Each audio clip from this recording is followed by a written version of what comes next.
ট্রান্সফরমেশনের মতো গ্রামার যদি তুমি বুঝতে চাও ইন ডেপথ, তাহলে বেসিকের কিছু ফান্ডামেন্টাল তোমাকে শিখতে হবে। তার ফান্ডামেন্টালের শুরুতে হচ্ছে আমাদের ক্লজ। ক্লজ যদি আমরা না শিখি তাহলে আমাদের এই জিনিসগুলো বুঝতেই পারবো না। এর পেছনে অনেক কারণ আছে, আমরা পরে জানবো। তারপর আমাদের শিখতে হবে যে এক একটা 3 রকমের তো ভাগ করা হয়, মানে সিম্পল, কমপ্লেক্স, কম্পাউন্ড, হ্যাঁ কি না? তাহলে এই সবকটার মধ্যে কী কী থাকে সেটা আমাদের জানতে হবে। দেন আমাদের কিছু রুলস বা টেকনিক্স বা ট্রিক্সের মাধ্যমে সেগুলোকে পরিবর্তন করতে হবে। তো ফার্স্ট আমাদের কাজ হবে ক্লজ শেখা।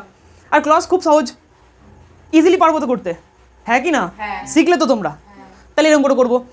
আর এইগুলো যখন আমরা চিনে যাবো যে সিম্পলের মধ্যে কী থাকে, কমপ্লেক্সের মধ্যে কী থাকে, কম্পাউন্ডের মধ্যে কী থাকে, তখন আমরা চেঞ্জ করাটা সহজ হয়ে যাবে। সিম্পলি দেখো, বলো কাকা, স্যার, এমন একটা ট্রিক বলো যেই ট্রিকে আমরা চোখ বন্ধ করে সাবঅর্ডিনেট ক্লজ খুঁজে নিয়ে আসবো। এই কটা দেখো।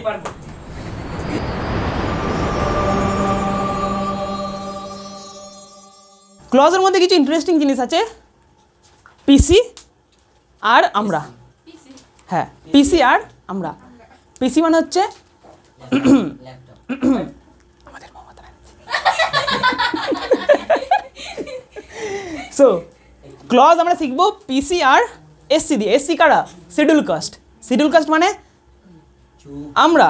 তাহলে আমরা স্কলারশিপ পাওয়ার জন্য কার কাছে অপেক্ষা করে থাকি? রাজ্য সরকারের কাছে। রাজ্য সরকার আমাদের স্কলারশিপ দেয়, প্রি ম্যাট্রিক, পোস্ট ম্যাট্রিক 3000 টাকা করে দেয়। 9, তোমরা ক্লাস 9-এ আছো, তাই তো? তাহলে আমরা কার কাছে নির্ভর করে থাকি? পিসির কাছে। কার কাছে? তাহলে আজকে আমরা পিসিকে শিখবো, তাহলে আমাদের এই গ্রামার শেখা হয়ে যাবে। রিয়েলি, মিথ্যে কথা বলছি না। যেমন আমি একটা লাইন লিখছি, আগে দেখো দেখো, I know a girl who is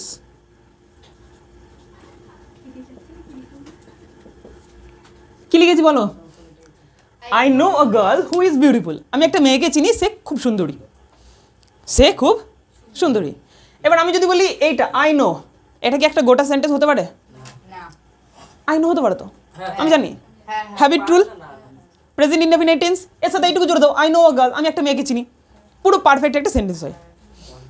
who is beautiful, এবার যদি এইটুকুকে বলো, না না, যে সে হয় সুন্দরী, হ্যাঁ বুঝলাম যে সে হয় সুন্দরী, কিন্তু যেটা আসলে কে?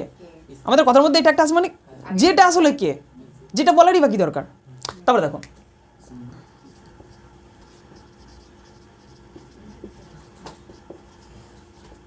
Collenser is the best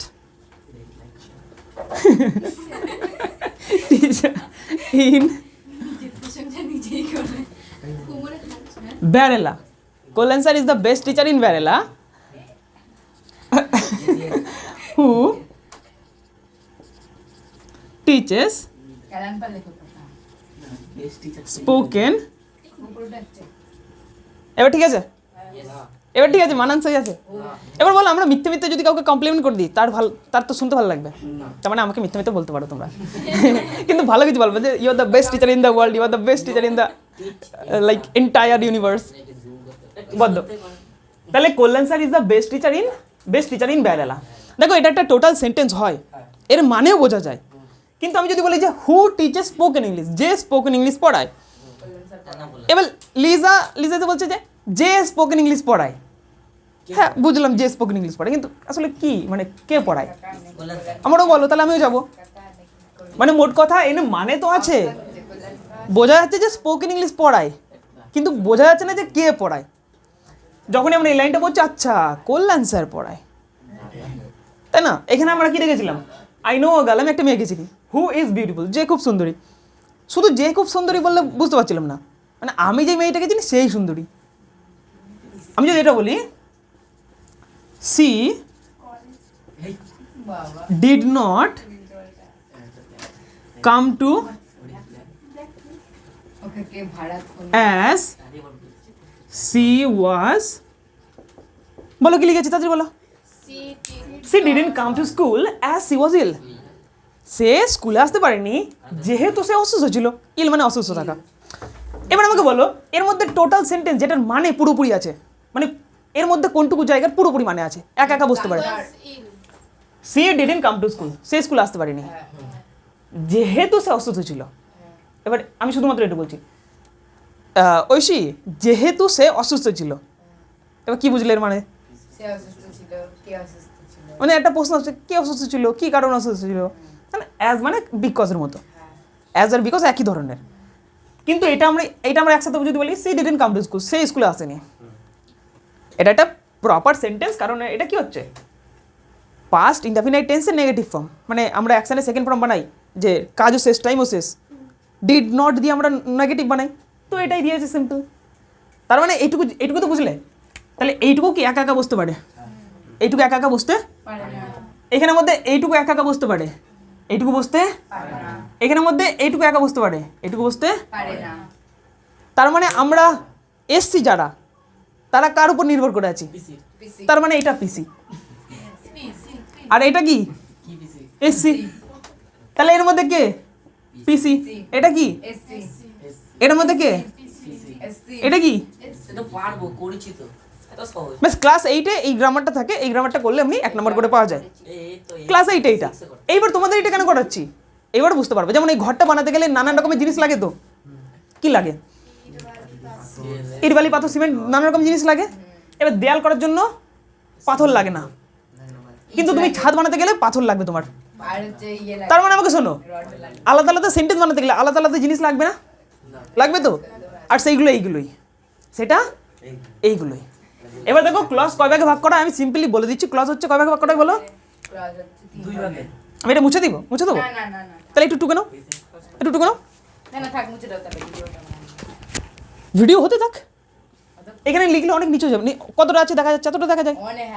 ওকে, তাহলে আমি লিখি এখানে, ধরো ক্লজ। দেখো তাহলে ক্লজ মানে কি কে জানে? ক্লজ মানে কি? আমরা ট্রান্সফরমেশন অফ সেন্টেন্স শিখবো, কিন্তু এটা না শিখলে আমরা পারবো না। কেউ লিখবে না, লিখবে না, আগে দেখো। সিম্পল সিম্পল, দেখাও দেখাও, অত কিছু না, অত কিছু না, অত ঝামেলার মধ্যে যাও না।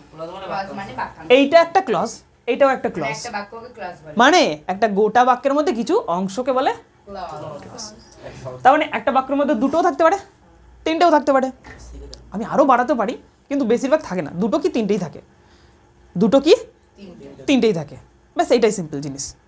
তাহলে এটাও একটা বাক্যাংশ, এটাও একটা বাক্যাংশ। এটা পুরোপুরি স্বাধীন, মানে এর ক্ষমতা আছে, পাওয়ার আছে, এর পুরোপুরি পাওয়ার নেই, কারণ মানে এ না থাকলে এর কোনো ক্ষমতা নেই। মানে তো বোঝা যায়, কিন্তু পুরোপুরি বোঝা যায় না। তাহলে এটা হচ্ছে ক্লজ। ক্লজ বানাতে গেলে কি কি লাগে বলো, বলো তাড়াতাড়ি বলো। না না, একটা ফাইনিট ভার্ব লাগবে। কি লাগবে বলো? মানে একটি ফাইনিট ভার্ব আসলে কি বলো দেখি, আমাকে বলো। আমি যদি বলি গো মানে কি? আচ্ছা, গো মানে যদি যাওয়া হয়, আমি যদি বলি গিয়েছিল, তাহলে ইংরেজি কি হবে? ওয়েন্ট। অবশ্যই ডুয়ারের সাথে অ্যাকশনের সাথে নিয়মটা পাল্টাবে, পুরো সেন্টেন্স লিখছে না। তাহলে গোর কি পাল্টে কি হয়ে যায়? কি হয়ে যায় বলো? ওয়েন্ট। আর থার্ড ফর্ম গন, ফোর্থ ফর্ম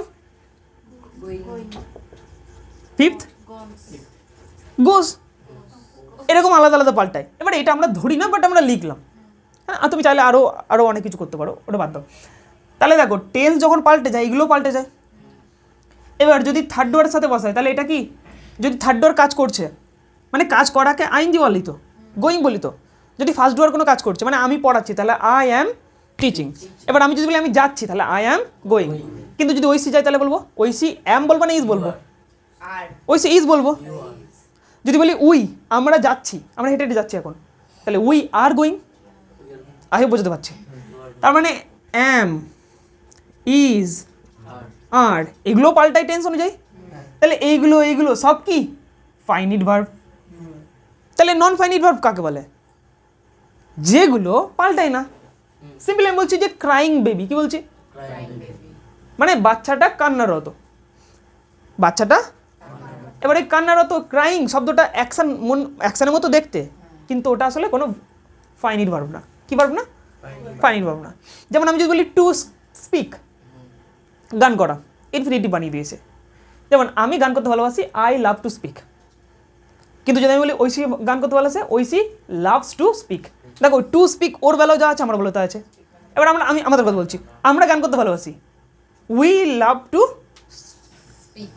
আচ্ছা আমরা গান করতে, তাহলে উই লাভ টু সিং, তাহলে ওই টু সিং পাল্টাচ্ছে আর, বা টু স্পিক পাল্টাচ্ছে, টু প্লে এগুলো পাল্টাবে, তাহলে ওটা ইনফিনিটিভ, ওটা পাল্টায় না। তাহলে এক কথা এই সেন্টেন্সের মধ্যে, এই ক্লজের মধ্যে একটা না একটা কি থাকবে, ফাইনিট ভার্ব থাকবে। এবার এক্সাম্পল দেখো, দেখো ডিড আছে, এটা অতীতের নেগেটিভ বানাতে গেছে বলে তাই জন্য ডিড করেছি, তাহলে এ যদি বর্তমানে থাকতো তাহলে ডিড মানে হতো না ডিডটা।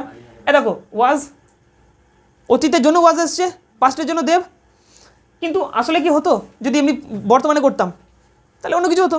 ঠিক সেরকম এখানে দেখো ইজ দিয়েছে, এখানে দেখো ইজ, এখানে দেখো নো, বুঝতে পারছি, এখানে দেখো এই দেখো টিচেস মানে পড়ানো, আছে তো একটা করে, তার মানে যদি থাকে তাহলে এটা ফাইনিট মানে এটা ক্লজ, আর যদি এগুলো না থাকে তাহলে আর একটা গ্রামারের নাম কি ফ্রেজ, ওটা হয়ে যায় মানে শব্দগুচ্ছ, ওটা পরে শিখবো। মোট কথা ক্লজ মানে এটা বুঝলে তো, ক্লজ মানে বুঝলে তো, বাক্যর মতো কতগুলো থাকতে পারে, একটা, দুটো, তিনটেও থাকতে পারে, এর মধ্যে কি থাকবে অবশ্যই ফাইনিট ভার্ব থাকবে, একটা ফাইনিট ভার্ব থাকবেই। এবার এই ক্লজকে তো অনেক কটা ভাগ করা যেতে পারে, তাহলে ক্লজ কবে ভাগ করা যায় দেখে নাও, ক্লজ কবে ভাগ করা যায়, এটা আমি মুছে দিলাম। ক্লজ আসলে দুভাগে আমরা সবাই জানি, কিন্তু আসলে 3 ভাগ করা হয়, আসলে 3 ভাগ করা হয়। আর তোমরা যদি ট্রান্সফরমেশন অফ সেন্টেন্স শিখতে চাও 3 ভাগ শিখতে হবে তোমাদের, আর নাহলে কিন্তু মজা পাবা না মানে মজা পাবা না মানে করতে অসুবিধা হবে। চলো দেখে নাও, তাহলে এইটা তো রুলস। এবার দেখো কভাগে ভাগ করা হচ্ছে, আমি এখানে নাম্বার দিয়ে করছি। আচ্ছা পিসি, পি মানে কি, হ্যাঁ প্রিন্সিপাল, তাহলে কি এটা, আরো নাম কি আছে, আর কি নাম আছে, না সাবঅর্ডিনেট না, আর কি কে জানে, এ তো মেন, তো তাহলে মেন ক্লজ, মেন, আরো কি এর ক্ষমতা, এ তাহলে স্বাধীন, স্বাধীনকে ইংরেজিতে বলি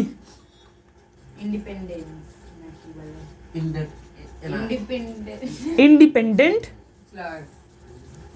তাহলে এর মানে কি হলো বাংলা,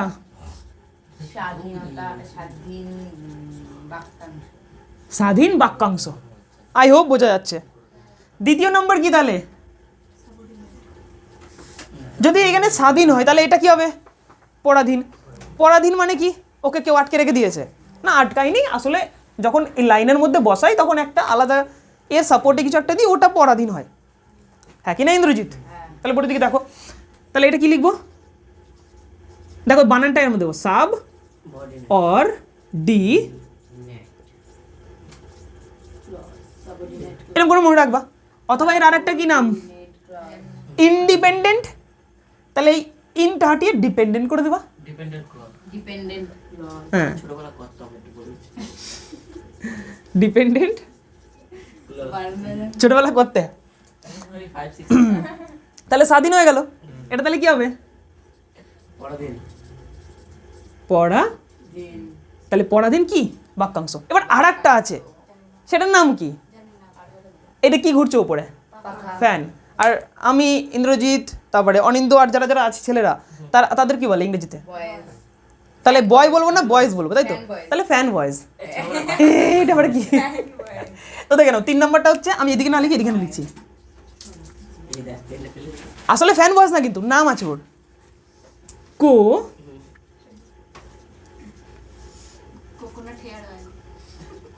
না, কোঅর্ডিনেট ক্লজ। কোঅর্ডিনেট ক্লজের বাংলা কি, এ জানো কি করে জোড়ায়, কি করে, মানে একটা ক্লজকে আরেকটা ক্লজের সাথে জুড়ে দেয়, সংযোজক। এর বাংলা কি, সংযোজক। আমি এখানে লিখি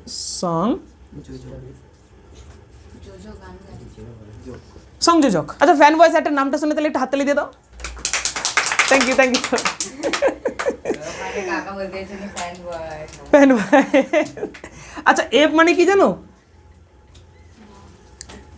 ফর, এফ মানে ফর। আচ্ছা এ মানে কি,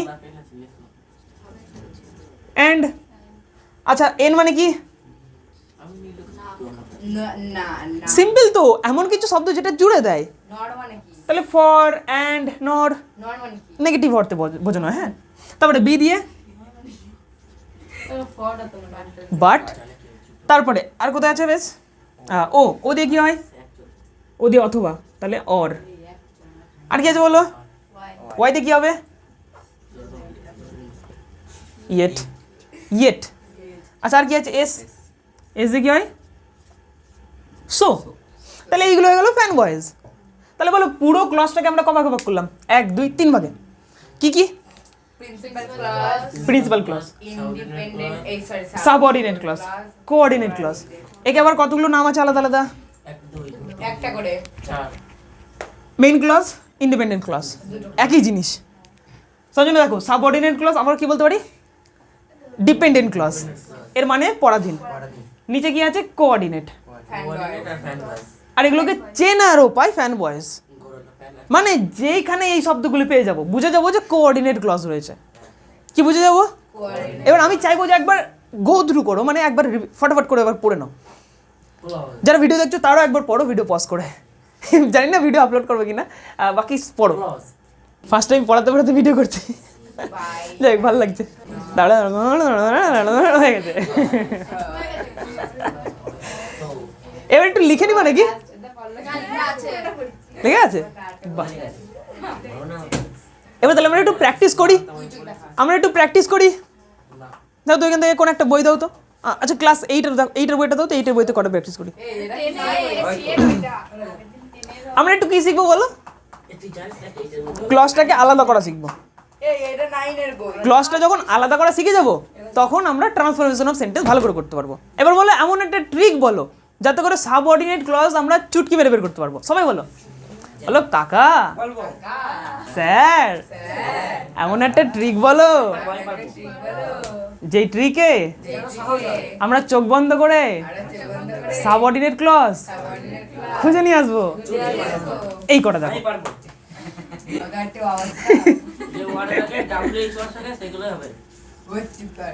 যেখানে WH ওয়ার্ড দিয়ে শুরু হচ্ছে কোশ্চেন থাকবে না কিন্তু অথবা দ্যাট থাকবে তাড়াতাড়ি এগুলো দেখো দ্যাট থাকবে অথবা অ্যাজ থাকবে অলদো থাকবে দো থাকবে অথবা বিকজ থাকবে আর অনেক কিছু আছে বাকি এগুলো আমাদের মেন এইগুলোতে শুরু হচ্ছে মানে কি সাবঅর্ডিনেট শুরু হচ্ছে সেখান থেকে বলে এই লাইনের মধ্যে কোন শব্দ আছে এটা ইফ আছে আচ্ছা ইফটা আমি লিখিনি ইফ মেন নয় মানে দ্যাট বেশি থাকে অনেক জায়গায় হ্যাঁ দ্যাট আর ইফ বেশি থাকে এটা ইফ দিয়ে শুরু হয়েছে তার মানে এখান থেকে এটুকু কি সাবঅর্ডিনেট চলো এই লাইনের মধ্যে কোথায় আছে দ্যাট তাহলে দ্যাট থেকে পুরোটা কি বলে এর মধ্যে কোথায় আছে তাহলে এখান থেকে এইটুকু হচ্ছে তো যা বলেছে তাই হচ্ছে তো আর চোখ বন্ধ করে হচ্ছে চোখ বন্ধ করে হয় না দেখে করতে হয় দ্যাট থেকে এইটুকু কি এগুলো সব এগুলো এসছি এখানে এটাও অ্যাজ আছে ব্যাস এবার যারা একটু ভালো স্টুডেন্ট তারা একবার পড়ে দেখে না আদর মানে পুরোপুরি আছে না নেই দেখো দ্য সোলজার্স রিটার্নড যারা আর্মি আছে তারা ফিরে এসেছিল ঠিক আছে তাহলে ব্যাস এরকম করে করবো এবার এটুকু যদি বুঝে যাও এবার আমরা দেখো কি বানাবো ট্রান্সফরমেশন সেন্টেন্সের জন্য সিম্পল সেন্টেন্সে কী কী দরকার হয় কম্পাউন্ড সেন্টেন্সে কী কী দরকার হয় কমপ্লেক্স সেন্টেন্সে কী কী দরকার হয় এটা যখন জেনে যাবো তখন আমরা চেঞ্জও করা শিখে যাবো আমরা যদি সিম্পল সেন্টেন্সটাকে দেখি তাহলে তার মধ্যে শুধুমাত্র কি থাকবে একটা মাত্র মেন ক্লজ থাকবে মেন ক্লজ খোঁজে তোমরা চিনে গেছো দেখো তো এটা পড়ে দেখো তো I have a pen I have a blue pen বলে এর মধ্যে কোথাও সাবঅর্ডিনেট ক্লজ আছে এর মধ্যে কোথাও সেই ওয়ার্ডগুলো দেখতে পাচ্ছ যে WH ওয়ার্ডের মধ্যে মানে হু হোয়াট ওয়েন নেই অ্যাজ আছে নেই দ্যাট আছে নেই তারপরে বিকজ আছে ইফ আছে তার মানে এগুলো কি নেই সাবঅর্ডিনেট ক্লজ নেই এখানে শুধুমাত্র সিম্পল একটা সেন্টেন্স তাহলে এটা হচ্ছে মেন ক্লজ আর এইটাই আসলে কি সিম্পল সেন্টেন্স তার মানে আমরা এটা বলতে পারি মেন ক্লজ হচ্ছে সিম্পল সেন্টেন্স বলতেই পারি হ্যাঁ কি না এটা পড়ো Singh a snake the girl shouted মানে সাপটাকে দেখে মেয়েটা চিৎকার করলো সাপটাকে দেখেই মেয়েটা চিৎকার করলো বলে এর মধ্যে কোথাও বোঝা যাচ্ছে যে আলাদা কিছু আছে না না সিম্পল জিনিস হ্যাঁ কি না বলছিলাম না যে নন ফাইনিট ভার্ব, এটা দেখো সিং দিয়েছে, নন ফাইনিট ভার্ব। কি ভার্ব এটা? Non finite verb. তাহলে আমরা এই সিম্পল সেন্টেন্স তৈরি করতে গেলে কি কি বানাতে হবে? একটা মাত্র মেন ক্লজ আনতে হবে। যা কিছু দিয়ে দিক আমাকে বানাতে হবে একটা মাত্র মেন ক্লজ। আর কি করে বানাবো সেটা আমরা পরে দেখবো। কম্পাউন্ড সেন্টেন্স আরও সহজ। তোমরা ফ্যান বয়েজ শিখলে না? ফ্যান বয়েজের মধ্যে কে কে থাকে? এফ মানে কি? ফর। তারপরে এ মানে কি? অ্যান্ড। তারপরে এন মানে কি? নর, নর নর। তারপরে বি মানে কি? বাট। ও মানে কি? অর। ওয়াই মানে কি? ইয়েট। এস মানে কি? তার মানে এই শব্দগুলো যেখানে থাকবে বুঝে যাবে যে ওটা কি ক্লজ? Coordinate clause. আর তার মানে কি? দুটো মেন ক্লজকে জুড়েছে ওটা, তার মানে কি? ওটা কম্পাউন্ড সেন্টেন্স। দেখো এর মধ্যে কোথাও আছে ওরকম একটা, দেখো বাট, তার মানে এইটাও মেন ক্লজ হবে, এইটাও মেন ক্লজ হবে। আইডিয়া? এর মধ্যে কি আছে দেখো? অ্যান্ড। ফ্যান বয়েজের ওয়ার্ড দেখতে পাবো, তার মানে বুঝে যাবো যে এটা কম্পাউন্ড সেন্টেন্স। এটা তার মানে তোমাকে হয় এরকম সেন্টেন্স দেবে, নয় এরকম দেবে, তোমাকে চেঞ্জ করতে হবে এরকম, হয় এরকম দেবে, তোমাকে চেঞ্জ করতে হবে এরকম। আমরা এটা জেনে গেলাম যে কার মধ্যে কি থাকে, হ্যাঁ কি না? তারপর দেখো কমপ্লেক্সে তো, কমপ্লেক্স তো সহজ, আমরা এতক্ষণ কমপ্লেক্সই তো করলাম ক্লজ শিখতে শিখতে। করলাম না যে I know a girl who was beautiful, তার মানে একটা মেন ক্লজ ছিল, একটা সাবঅর্ডিনেট। একটা মেন ক্লজ আর একটা সাবঅর্ডিনেট দিলেই হয়ে গেল কমপ্লেক্স, আর কিচ্ছু নেই। দেখো আয়শা ওয়াজ সারপ্রাইজড, আয়শা অবাক হয়ে গেছিলো, এটা main clause. When she heard the news, যখন সে খবরটা পেয়েছিল, খবরটা পেয়ে আয়শা কী হয়ে গেছে? অবাক হয়েছে, মানে মাধ্যমিকেও ফার্স্ট হয়েছে, এটা হয়তো মাধ্যমিক রেজাল্ট করবে, ফেলও করতে পারে, তাহলে হবে। না, আয়েশা ম্যাম ভালো। I know a man who is very wise, আমি একটা মানুষকে চিনি, তাহলে এটা কি হয়ে গেল? যে ভেরি উইজ। এই তো এটা কি? Main clause. Who is very wise, এটা কি হয়ে গেল? সাবঅর্ডিনেট। এটা ছিল মেন ক্লজ, এটা ছিল সাবঅর্ডিনেট। তার মানে একটা মেন ক্লজ আর একটা, সাবঅর্ডিনেট। তাহলে কি হয়ে যাবে? তাহলে Complex. একবার গো থ্রু করবো না তাকিয়ে, না তাকিয়ে। সিম্পল সেন্টেন্স তৈরি হতে কি কি লাগে? Main class. একটা মেন ক্লজ শুধুমাত্র, আর কিছু না। এবং সেই মেন ক্লজের সাথে আরও কিছু জোড়াবো আমরা, হ্যাঁ না রাজ? যেমন এখানে আমরা জুড়িয়েছি সিং আ গার্ল, আরও আলাদা আলাদা শব্দ আছে। কম্পাউন্ড সেন্টেন্স তৈরি করতে গেলে একটা মেন আর একটা মেন, মানে দুটো মেন ক্লজ, আর মিডিলে একটা কোঅর্ডিনেট, ফ্যান ভয়েসের শব্দ। এই কমপ্লেক্স বানাতে গেলে একটা মেন আর একটা সাবঅর্ডিনেট।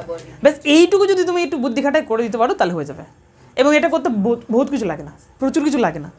টেন্সটা হালকা জানা থাকে হবে, আর একটু নতুন নতুন শব্দ শিখতে হবে। যেমন এই দেখো সিং এ গার্ল, নতুন নতুন শব্দ জোড়ানো শিখেছে, এরকম কিছু শব্দ জোড়ানো শিখতে হবে। কিছু ট্রিক্স দিয়ে আমরা করবো, তাহলে ওটা ভিডিওর পার্টতে করবো আর আমরা পরের দিন করবো। এটা হচ্ছে মেন, মানে বেসিক ক্লাস ছিল। এবার আমরা অ্যাডভান্স ক্লাসের মধ্যে চেঞ্জ করা শিখবো। মানে এরকম একটা লাইন লিখে দেবে, লাইনটাকে পুরোটা চেঞ্জ করতে হবে, পুরোটা চেঞ্জ করতে হবে, সেটা পরে করি। ওকে, যদি ভিডিওটা ভালো লাগে তাহলে কমেন্ট করো যে মানে কমেন্ট দেখতে ভালো লাগে, মানে আমরা কতটা শিখলাম, কতটা ভালো লাগলো। মানে লাইক ভিউজ ম্যাটার করে না, একটা মানে কমেন্টটাই ম্যাটার করে, যে তোমার ফিডব্যাক। বাটন আসতে চলেছে। Okay bye. চলো আমরা এবার ইংরেজি পড়বো। ইংরেজি কি পড়ে দিয়েছিল? কোনো পড়াই ছিল না। ইংরেজি আমরা